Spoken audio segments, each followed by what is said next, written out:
Quit wishing and evolve. Hey everybody, welcome to another episode of the Brood Awakening. Quit wishing and evolve. What are you talking about, Brew? Glad you asked that question. So many people are wishing things would go back to normal. Newsflash, there's a new normal, and the new normal, to a large extent, is going to stay that way. Talking about the pandemic at the time of this recording, it is late September of 2020, and things ain't going back completely to normal. Even when there's a vaccine or an antibody or whatever, and here's why it won't go back to normal, and why you need to grow a backbone instead of a wishbone, wishing things were normal again. Because there have been efficiencies created as a result of this pandemic that never would have existed otherwise. What do you mean, Brew? I'm glad you asked that. Also, well, for example, I am sitting in the parking lot of my dog's veterinarian's office. Normally, when you go to the vet, you bring your dog in through the front door, you sit in the lobby with 10 other dogs and half a dozen cats, and the dogs are either interested in bickering with each other or attacking the cats in their cages, and they're too close together. The dogs actually need social distancing without a pandemic. My point, I'm sitting in the parking lot. I am located in spot 1. In front of me, where you cannot see, but in the front of the front bumper, there's a sign that says parking spot 1. Please call. Phone number 829-5078 when you have arrived. Thank you. And here's what happens. When you call that number, you let the front desk know that you are here with your dog for your designated appointment. In my case, it's Friday at 2 p.m. And they said, we'll send someone right out. They send a veterinary technician out to your car. They take your dog on the leash straight in the back door and into one of the exam rooms without having to walk past 20 other dogs, without having to get into an altercation, without doing the dance where the dogs spin around and sniff each other's butts. Your leashes get tangled up. The owners get annoyed. People at the front desk try and officiate. That doesn't work either. It's a mess. That is an efficiency that's been created. They get you in, they get you out, and you can wait in the friendly confines of your vehicle with your dog, not having to deal with the stress of going in there and waiting with other worked up, anxious, stressed out dogs. Stress is contagious. So is calm. Dog's calm in the car. Car's comfortable. The car's their second home in some cases if your dog travels with you. So that's my point about just one example of an efficiency that's probably not going away. It's less stressful for the veterinarians too, for their staff. They just come out to the car, grab your dog, take it in, and they bring it right back out to you. You know what else happens? I don't have to sit around in there and wait to pay. They bring the report along with the bill, and I just pay online. Wow. What's normally a 90-minute visit is more than cut in half as a result of that. So what does that mean for the vet?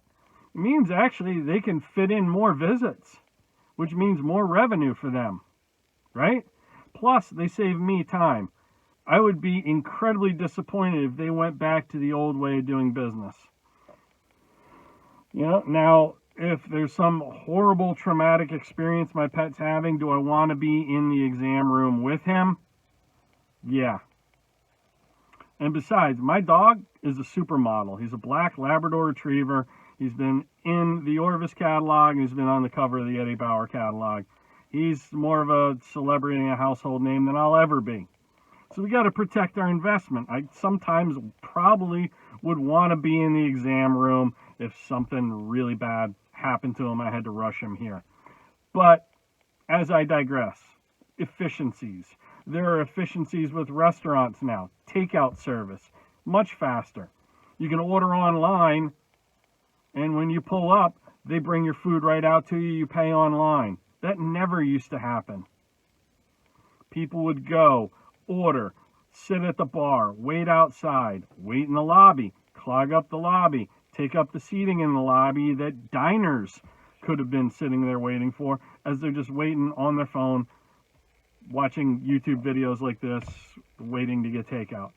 It's efficiency after efficiency that smart business owners have evolved. You evolve or you perish. New normal ain't going away, folks. We're not going back to the old normal, the old way of doing things. In some respects, we will. Social distancing will be gone. Restaurants will be at full capacity. Like, all of that will happen. Concerts, theaters will return. However, there have been some blessings here with the pandemic and with social distancing and with limited audience, limited occupancy venues. And it'd be a shame for those to go away.